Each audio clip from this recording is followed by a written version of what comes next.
Un grand leader, avant sa mort, disait, je ne connaissais pas le but de la vie. Un autre grand leader disait à ses disciples, cherche la vérité. Un autre grand leader de la masse disait à ses fidèles, avant sa mort, je ne suis pas le chemin. Mais Jésus a dit, je suis le chemin, la vérité et la vie. Nul ne vient au Père que par moi. Le livre des juges est plein d'enseignements. Et suivez-moi attentivement dans Juges chapitre 1. Nous allons lire versets 1 à 19. Qui dit ceci. Abimelech, fils de Jérubbaal, s'est rendu à Sichem vers les frères de sa mère. Et voici comment il est parla. Ainsi qu'à toute la famille de la maison du père de sa mère. Et dit, je vous prie aux oreilles de tous les habitants de Sichem, vaut-il mieux pour vous que 70 hommes, tous les fils de Jérubbaal, dominant sur vous, ou qu'un seul homme domine sur vous? Et souvenez-vous que je suis votre os et votre chair. Les frères de sa mère répètent pour lui toutes les paroles aux oreilles de tous les habitants de Sichem, et les cœurs inclinés en faveur d'Abimelech, car ils se disent, c'est notre frère. Il lui donnait 70 cycles d'argent qu'ils enlèvent à la maison de Baal-Béri. Abimelech s'en servit pour acheter des misérables et des tout blancs qui allaient après lui. Il vient dans la maison de son père et à Ophra, et il tuait ses frères, fils de Jérubbaal, 70 hommes, sur une même pierre. Il n'échappe que Jodam, le plus jeune fils de Jérubbaal, car il était caché. Tous les habitants de Sichem et toute la maison de Milo se rassemblaient. Il vient et proclamait au roi Abimelech près des champs plantés dans Sichem. Jotam en fut informé. Il alla se placer sur le sommet de montagne de Garizim plutôt. Et voici qu'elle criait à haute voix, écoutez-moi, habitants de Sichem, et que votre Dieu vous écoute. Les arbres partirent pour aller oindre un roi et le mettre à leur tête. Ils disent à l'olivier, règne sur nous.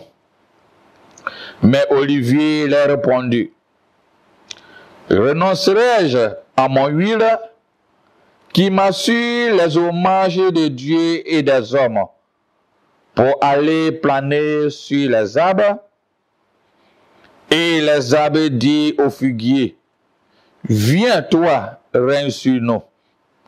Mais le figuier leur répondit, renoncerai-je à ma douceur et à mon excellent fruit pour aller planer sur les arbres? Et les arbres dirent à la vigne, viens toi, règne sur nous. Mais la vigne leur répondit, renoncerai-je à mon vin qui réjouit Dieu et les hommes pour aller planer sur les arbres. Alors les arbres disent au buisson d'épines, viens toi, règne sur nous. Et le buisson d'épines répond aux arbres, si c'est de bonne foi que vous voulez me oindre pour votre roi, venez réfugiez-vous sur mon ombrage. Sinon, un feu sortira du buisson d'épines et dévorera les cèdres du Liban.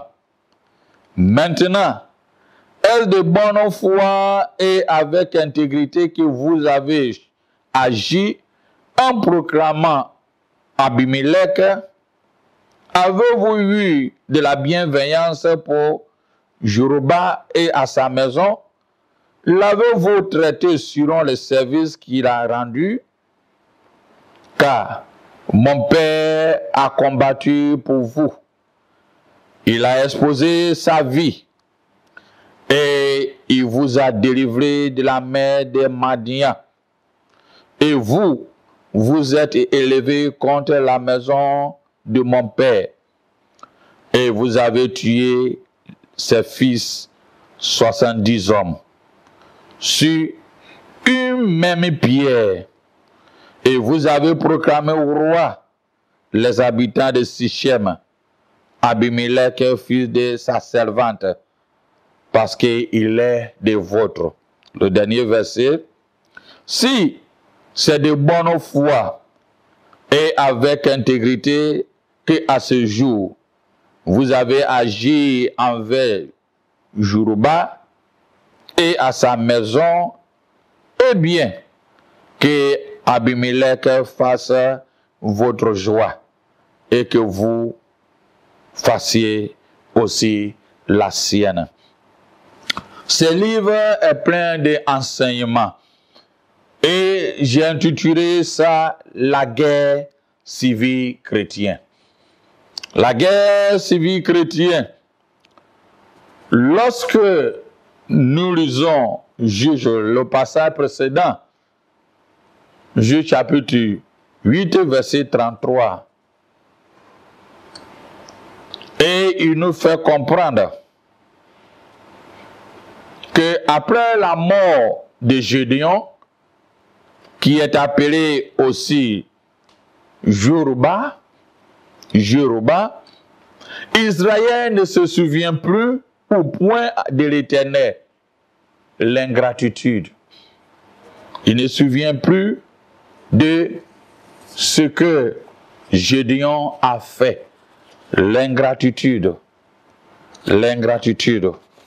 L'ingratitude est très quelque chose qui n'est pas bon pour, je peux dire, un enfant de Dieu. Un enfant de Dieu doit reconnaître le bienfait de l'Éternel dans sa vie. Il ne doit pas agir comme le coq qui commence à piquer le sort à chaque fois que, tant que la lumière est là, il continue à piquer le sol. Mais il soulève sa tête pour le ciel en disant, Dieu, tu vois que depuis le matin, je n'ai rien encore mangé. Mais tout le temps, tu vois le coq, tant qu'il y a le soleil, c'est bec est sur le sol en train de piquer et manger. Mais à tout moment, il soulève sa tête et puis il dit, Dieu, tu sais que depuis le matin, je n'ai rien à manger. Que Dieu t'aide et m'aide. Que l'ingratitude quitte de nos vies, nos relations avec Dieu et nos relations avec nos familles, nos relations avec nos États, nos relations avec nos environnements. Quand nous lisons de Timothée chapitre 3, verset 1 à 5, il nous dit, mais comprenez ceci, que dans les derniers jours viendront des temps de difficultés, car les gens seront amoureux de soi, c'est-à-dire ils ne reconnaissent plus le bien-être amour pour soi-même. Amoureux d'argent, l'orgueilleux, l'arrogant, abusif, désobéissant à leurs parents, ingrat, impur, sans cœur, inapaisable, calomnieux, sans maîtrise de soi, sont brutales, n'aiment pas le bien, traitent, téméraires, gonflés de vanité, aimant le plaisir plus que aimant Dieu, ayant de l'expérience de piété, mais niant la puissance et la présence de Dieu et le bien-être de Dieu. Évitez ces personnes-là que la parole nous dit. Proverbe 17, verset 13 aussi dit, « Le mal ne quittera jamais la maison de celui qui rend le mal pour le bien. » Que Dieu t'aide et m'aide, afin que le mal ne quitte dans nos maisons. La guerre civile chrétienne. La guerre civile chrétienne. Abimelech était l'un des fils de Gédéon, qu'on appelle Jéroboam. Après la mort de son père, il a voulu être roi. Alors que lorsque Gédéon, durant sa vie, avait le combat qu'il faisait, les gens ont voulu qu'il soit roi. Mais à maintes fois, il a refusé de porter. Il a refusé de porter pour qu'il soit roi. Il n'a pas voulu que les gens lui mettent qui devient le roi. Il n'a pas voulu, malgré les espoirs et tout ce qu'il fait. Il a même dit, ni lui, ni sa maison va vivre dans cet état. Il n'a pas voulu que personne soit roi. Il dit, ni lui, ni sa maison, ni ses enfants. Parce que c'est Dieu seul qui est au roi. C'est Dieu seul qui est au roi. Mais ce qui est étonnant est ceci. Après sa mort, on dit Abimelech a été parti à Sichem. Sichem signifie confusion. C'est un endroit où les Cananéens et les Israélites cohabitaient. Donc il y a eu deux cultures différentes qui font comme les brassages. Il était parti rendre visite à ses parents pour que ses parents lui acceptent. Je me suis dit, quand nous lisons l'histoire de Gédéon, vers sa fin était catastrophique. Il a même créé des statues, des choses qui étaient devenues un pied d'achoppement à sa maison. Sa famille continuait à adorer ce qui n'est pas de Dieu. Ba-Béret. Quand nous laissons un vide dans nos cœurs, l'ennemi va commencer à remplir ces vides. Durant le temps de Gédéon, il vivait avec Dieu. Mais il n'a pas pensé à la génération qui vient.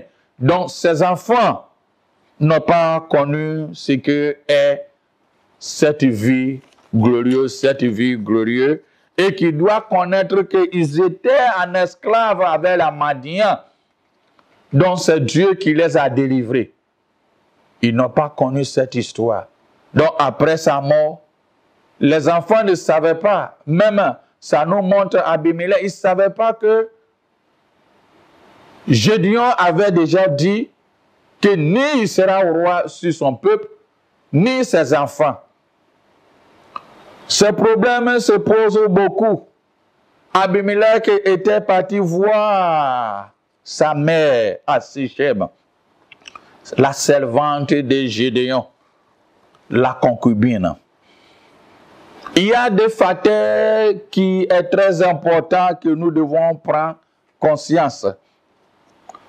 Le concubinage est très amer et beaucoup de problèmes. Il y a beaucoup de problèmes dans le concubinage. Il y a ce qu'on appelle l'exclusion. Et d'autres enfants considèrent, d'autres sont mieux traités par eux. Même les femmes, d'autres considèrent, d'autres sont traités mieux par eux. Et il y a la compétition entre les coépouses dans les concubinages. Il y a le problème de suména ou bien santé mentale. Les uns et les autres se soucient. Qui peut être beaucoup aimé par rapport à moi? Il y a la rivalité de sexualité et de la reproduction. Il y a préjudice. Il y a aussi ce qui est préjudiciable concernant la situation économique. Il y a le problème de héritage. Il y a aussi le problème d'amour. L'amour entre les enfants ne sont que des façades. Il n'y a que des façades. Les mères, chaque mère a son secret qui diffère à l'autre. Donc voilà Abimelech qui va vers ses parents. Et il enviait d'être roi. Il n'a pas eu cette éducation que son père a dit que toute personne ne doit être roi. Alors, on l'a accepté. Souvent, les uns et les autres arrivent à accepter certaines choses parce qu'il est de nous. Sans même rentrer au fond, si la décision qu'il est en train de prendre est bonne, que Dieu nous aide. Ceci arrive dans le corps de Christ. Quand une congrégation, une domination arrive, on sait qui a la tête. Oh, il est de chez nous. On ne regarde pas le contexte, ni le contenu. Même sur le plan politique. On regarde, il vient d'où? Oh, il est de chez nous. Mais est-ce qu'il est capable d'assumer ce qu'il faut? Est-ce que c'est normal? Les uns et les autres n'écoutent rien que pour nous. L'essentiel est qu'il est de chez nous. C'est ainsi qu'ils ont accepté Abimelech. La famille influence beaucoup la vie chrétienne. La famille est la base de l'institution chrétienne. Il y a aussi un deuxième facteur qui est l'environnement. Où tu grandis, ça fonctionne aussi. Sichem était un lieu de confusion. Donc Abimelech vivait dans un lieu de confusion, mélange. Et il vit avec sa famille un concubinage que les femmes, chaque personne a son idée. Donc ce qui veut dire que c'est le leadership qui régnait. Alors ils ont moins Abimelech comme roi sur Israël. Et les parents lui ont donné 70 cycles argent. Et Abimelech a pris des gens, la Bible nous dit des mercenaires. Dans le chapitre précédent, chapitre 8, Juge chapitre 8, verset 23, Gédéon disait ceci à ses co-citoyens. Je ne dominerai point sur vous, et mes fils ne dominera point sur vous. C'est l'Éternel qui dominera sur vous. Abimelech ne savait pas, ou il n'est pas écouté. Souvent, quand nous vivons, vous-même, je ne veux pas polémiquer, à des familles nombreuses et de différentes mères chacun a sa philosophie. Il ne savait pas ou il n'a pas appris ce que son papa a dit. Pour lui, il faut qu'il domine. Alors, étant parti voir ses frères, ses parents lui ont donné 70 cycles d'argent et qu'ils ont pris de la maison de Bala Bérite. Et il a pris cette somme-là pour acheter des misérables malfaiteurs, des gens turbulents. Et il est parti dans la maison de son père et il a fait tuer tout le monde. Il restait que Jotham qui a fui. Et regardez ce qui était arrivé. À ce moment-là, ils ont décidé à l'introniser roi. C'est à ce moment-là, Jotham a apparu. Et il a donné ses paraboles en disant que l'olivier, ils ont voulu que l'olivier prenne la tête. L'olivier a refusé. Ils ont voulu le figuier.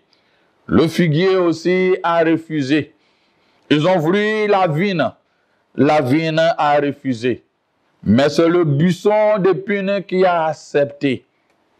Et à la fin du récit, lorsque nous lisons tout le chapitre 9, on voyait que, à un moment donné, ceux qui ont acclamé Abimelech comme roi ont finalement vu qu'ils se sont trompés. Ils se sont trompés de le proclamer au roi. Alors, Gad et beaucoup de personnes ont revendiqué. À ce moment-là, il les a fait mater, massacrer et tuer. Ça arrive dans nos sociétés. Les uns et les autres ne réfléchissent pas. Ils s'en vont prendre quelqu'un qui ne connaisse pas leur histoire, ou bien il connaît même moins. Et il dit, viens régner sur nous. Après tout, il regrette. Si nous savons, et il est massacre. Abimelech a fait ça. Quand nous lisons la parole de Dieu, Paul nous a donné instruction à nous faire comprendre dans Galates 5, verset 16 à 18 en disant, marchez selon l'esprit. Parce que si nous ne marchons pas selon l'esprit, il y aura un vide dans nos vies. Et ce vide sera rempli par le usurpateur. Donc, marchez selon l'esprit. Et vous n'accomplirez pas le désir de la chair. Que la chair est le désir au contraire à l'esprit. Et l'esprit en a au contraire à la chair. Ils opposent entre eux, afin que vous ne fassiez point ce que vous voudrez. Si vous êtes conduit par l'esprit, vous n'êtes point sur la loi. C'est très important que, bien-aimés, nous devons occuper nos cœurs avec ce qui est de Dieu. On voit aujourd'hui dans nos différentes assemblées, dénominations, congrégations, peu importe le nom qu'on les appelle, à cause des honneurs, l'argent, les honneurs, on devient des sectaires des uns et des autres. L'histoire nous rappelle, bien avant que Jésus vienne, dans le livre des Juges, après la mort de Jésus, voilà ce qui est arrivé.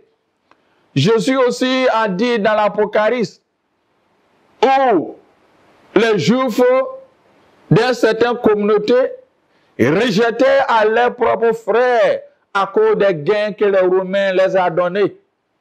Et Dieu les a traités les synagogues de Satan. Quand nous lisons l'histoire biblique, c'est les chrétiens même qui ont persécuté les uns et les autres.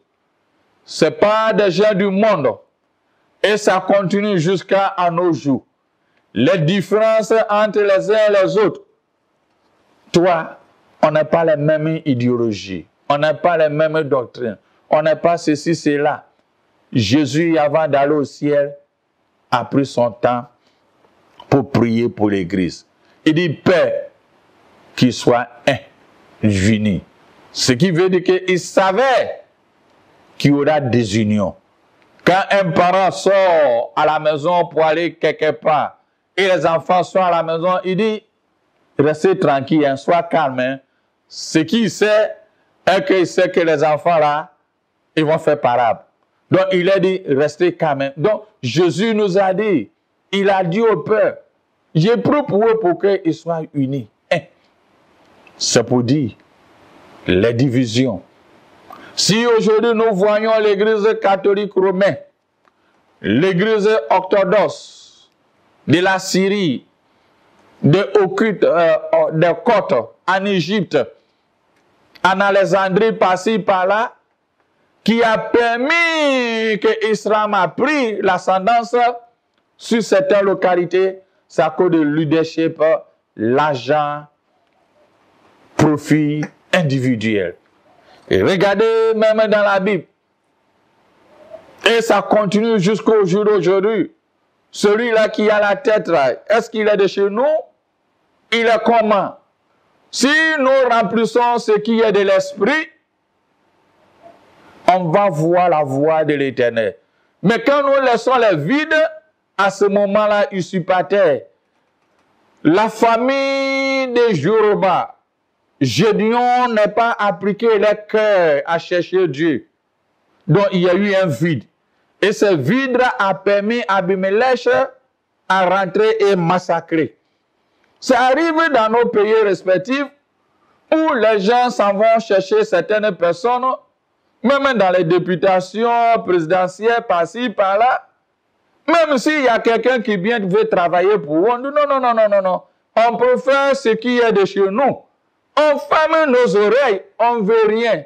Mais au finish, on regrette comment Abimelech, il a fait massacrer ceux-mêmes qui nous ont soutenus. Si nous vivons sur la chair, c'est la chair qui va nous faire mourir. C'est la chair qui va nous faire tuer. Quand nous lisons Galates 5, verset 7 à 9, il dit, ne vous trompez pas, on ne se moque pas de Dieu. Ce qu'un homme aura semé, il le moissonnera aussi. Celui qui sème pour la chair, moissonnera la chair, la corruption. Mais celui qui sème pour l'esprit, moissonnera l'esprit, la vie éternelle. Ne nous laissons pas de faire le bien, car nous moissonnerons au temps convenable si nous ne relâchons pas. Quand nous lisons le texte de base Juge 5, verset 19 à 20, il a résumé en disant ceci. Vous êtes élevés contre la maison de mon Père et vous avez fait ce qui est le mal. Vous avez fait ce qui est le mal. Et ce mal-là les a poursuivis. Aujourd'hui, on a laissé ce qui est essentiel, le salut, et poursuivre des vents qui nous déchirent les uns et les autres. La Bible est là pour nous instruire, pour nous enseigner, pour nous aider.